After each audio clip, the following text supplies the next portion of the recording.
Hi, I'm Rick Stacy from 105.9 Sunny FM. Welcome to Pet-A-Palooza. And as part of Pet-A-Palooza, we want to talk to you about training today. And I have an expert here. Let's see how he can deal with this one here, Stewie, who's out of his cuckoo. I'm training him a little bit to be a search dog. I want to introduce Darryl Payne. How are you, Darryl? I'm doing great, thank you. Good. Why don't you tell us how we go about this? Well, the thing is, Rick, what happens with our dogs are naturally working animals. Okay? In the wild, they would hunt for their food. They'd have to look for their food. You don't get a chicken come along at 6 o'clock every day. Here comes the chicken, fantastic, here's lunch.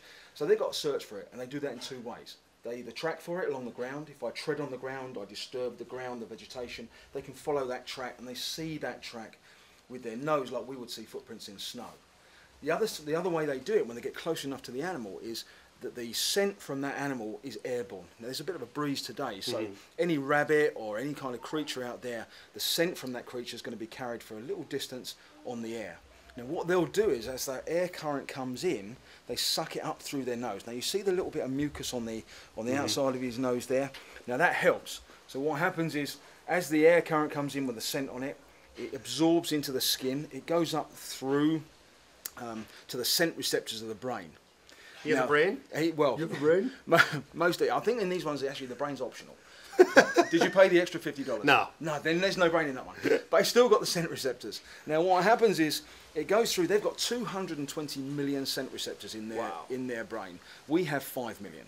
So you can see that their nose is about probably 1,000 times better than ours. So their primary sensory organ is their nose. Now with our dogs, one of the big problems that people face at home is boredom. Dogs are working animals, they get bored easy. Walking them is fine and they love a walk, but what happens is, when they're walking, it's a bit like us reading the newspaper. It's not that mentally taxing. Right. So they'll sniff and they'll pee and they'll do all the good dog stuff, which is great, but they've still got this energy, especially if we're feeding them some corn. If there's some corn in the diet, that turns to sugar and makes them really mad. So they're full of energy, and we need to channel that energy in a way that is positive and wears them out both mentally and nasal. We call this nasal agility. Okay. Because that's what it is. So what we're going to do is we're going to teach the dog how to find something he really wants. Now, what does he really like? Well, anything that he can eat. He's even eaten walls, so he's... Well, we'll hide... There's a wall there, we'll hide that. Okay, well, let's use some food. Now, for people at home, they can use either a toy or they can use food. How about my keys? I lose those all the time. Well, what we'll do is, for dogs that are toy-orientated, it's easier, because what happens is, you put your human scent all over it, you hide that, they're looking for your human scent. You change it to a wallet, put your human scent on it, hide that, and find that. So when you lose your keys, same thing. You put your human scent all over it, hide it. You pretend, if you've lost them, you pretend you've put them out there, and the dog will go find them. I did it with my police dog. First time I had a pager a few years ago, and I lost my pager. Took the dog back. 2 days later, he found that pager for me. He brought it back for me. I was so pleased. He crunched it right up in front of me. Well, I don't know if we can teach Stewie to be a police dog. Maybe like a mall security cop dog. We'll see. Yeah. What's the first step? Okay, right. First step, we need him to see what we're going to do. So if I do it first, then I'm going to show you. Now, if you just pop him on the ground for me. Put him on the ground, okay. That's it. Now, what I'm going to do, I want him to see. Just hold his collar for me. You hold his collar? Yeah, hold his collar. Come here, Stewie.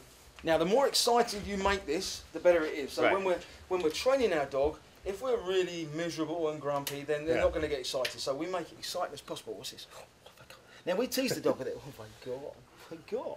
Now, the first stage can be, I just throw this. Right. He's watching going. Now, as soon as it lands, you let him go. Ooh, search dog. Off he goes. Ooh, the other dog wants to search too.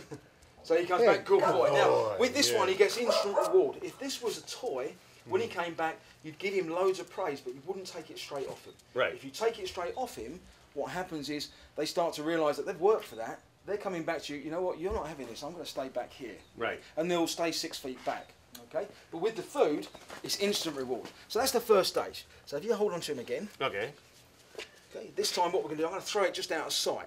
So you'll watch it go. Now he's got to start looking a bit more.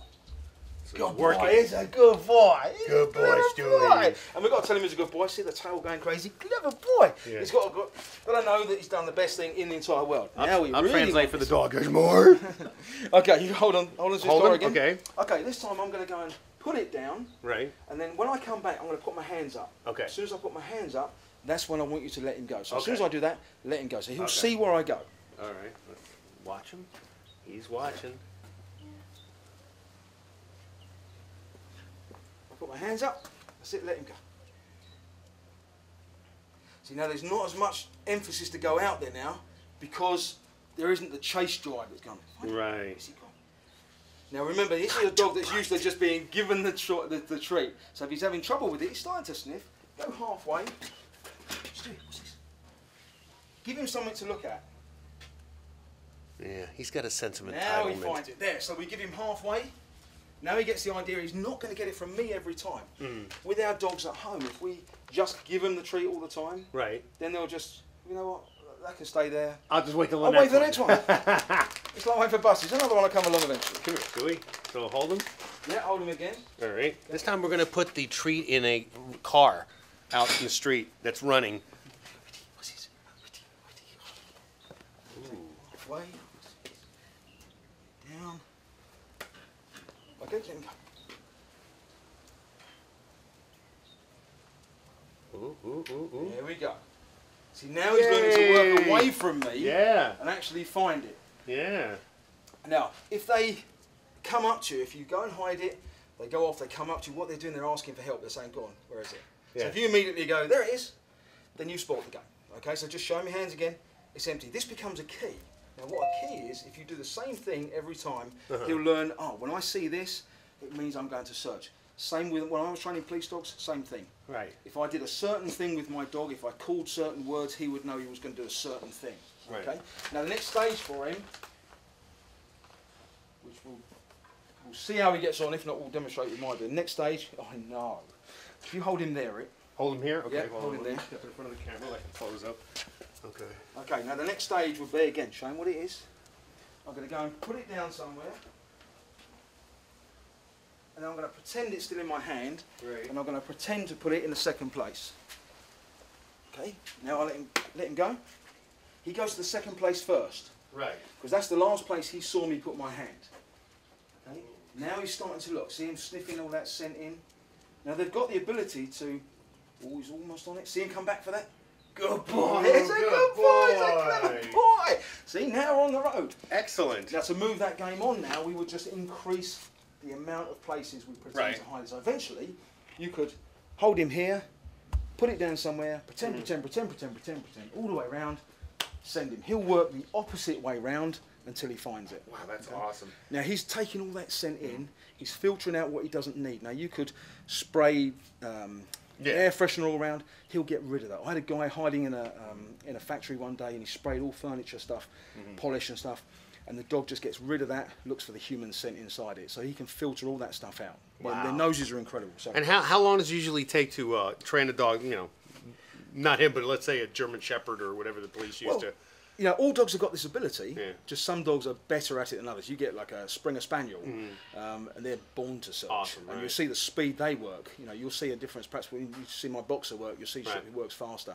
But the basic search game that people can play at home and just give their dogs a job to do, within 3 or 4 days they'll have the basics. Within a week or two, they'll be searching the entire house for you.